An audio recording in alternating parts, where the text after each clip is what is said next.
চলে এসেছি, চলুন দেখি বোন এবার কী করছে। আর এই যে কাল রাতে তো সবজি সব কেটেই রেখেছিলাম আমরা দুই বোনে, তো আর এই যে এখন রান্না হবে, তো বোন আজকে রান্না করবে।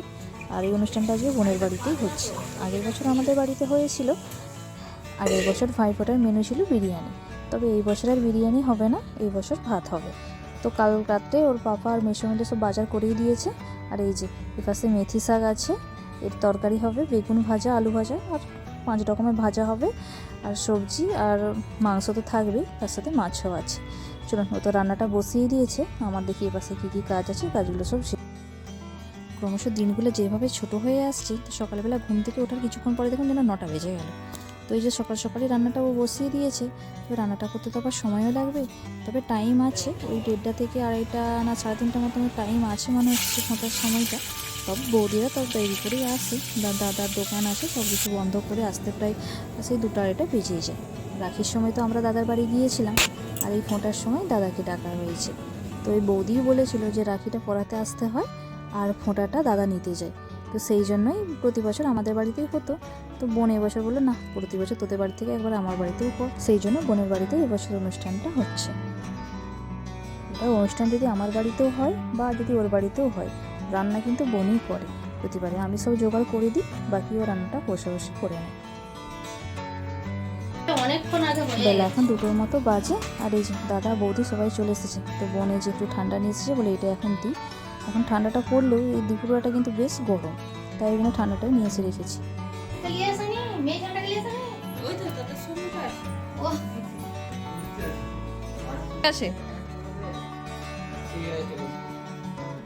দাদার আস্তে আস্তে তো প্রায় অনেকটাই বেলা হয়ে গিয়েছে, তো চলুন ওদের ফোঁটাটা দিয়ে দিই। গল্প তো সারাক্ষণই হবে, এবার কী বলুন তো, বৌদির সঙ্গে তো অনেকদিন পর দেখা, এমনি ফোনে কথা হয়, কিন্তু সামনে যখন মানুষটা আসে তো গল্পের উপরে গল্পই হয়। চলুন ওকে ফোঁটাটা দিয়ে দিই।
এখানে আবার মালা ঘুনসি পাওয়া যায় না, তাই যখনই দেশের বাড়িতে যাই তখন ওই বেশি করে একটু নিয়ে চলে আসি। এবার বোনের তো আর নিয়ে আসা হয়নি, আর আমার ওই 1 পিসের মতো ছিল, তো সেটাও আমি করে দিচ্ছি, তাই ওকে বললাম যে তুই এমনি ফোঁটা দিয়ে দে।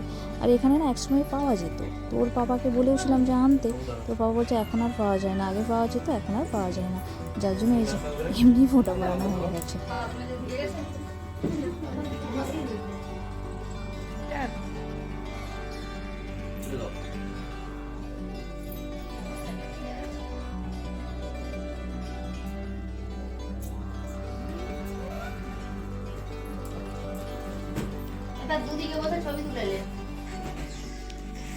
দু বোনকেই কথা পছন্দ হলে যেটা হবে।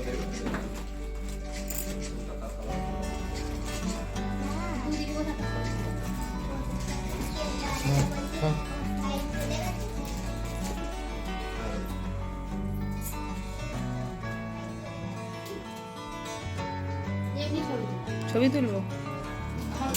আমাদের তো ফোঁটা দেওয়া হয়ে গেছে, এবারে বসেছে ছেলে মেয়েগুলি সব ফোঁটা দেওয়ার জন্য, ওর ভাইকে দিচ্ছে, ও আর ভাইকে দেবে। চলুন ওদের ফোঁটাটা হয়ে যাক, তারপরে খাওয়া দাওয়াটা করে নেব।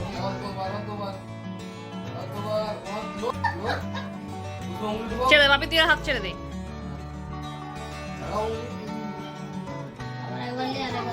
अरे कोई बात नहीं, अपन बड़ा पागल कौन है बताऊंगा। এখানকার মানুষদের ফোঁটার দিনে ফোঁটা দেওয়ার নিয়ম রীতি আছে, তবে এনারা এখানে কীভাবে ফোঁটা দেয় জানি না। তবে কাল যখন ওকে বলেছিলাম যে মামাকে ডেকেছি ফোঁটা দেওয়ার জন্য, তো কাল থেকে কৌতূহলবশত বারবার জিজ্ঞেস করছিল যে কীভাবে ফোঁটা দেয়, ফোঁটা কী হয়, কীভাবে হয়, বিভিন্ন রকম প্রশ্ন। তবে আজ এই ওর দিদি ফোঁটাটা দেওয়াই বুঝতে পারলো যে এইভাবে ফোঁটা হয়। তবে একসময় ও যখন ছোটো ছিল তখন ওর ঠাকুমা ওকে ফোঁটা দিত।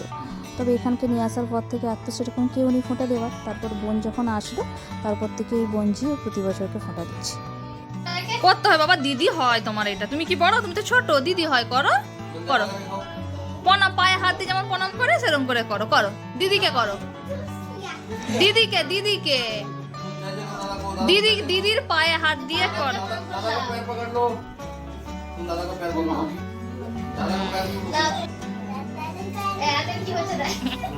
ওদেরটাই করছি।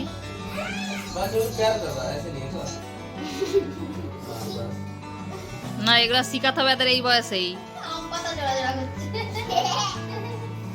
চলো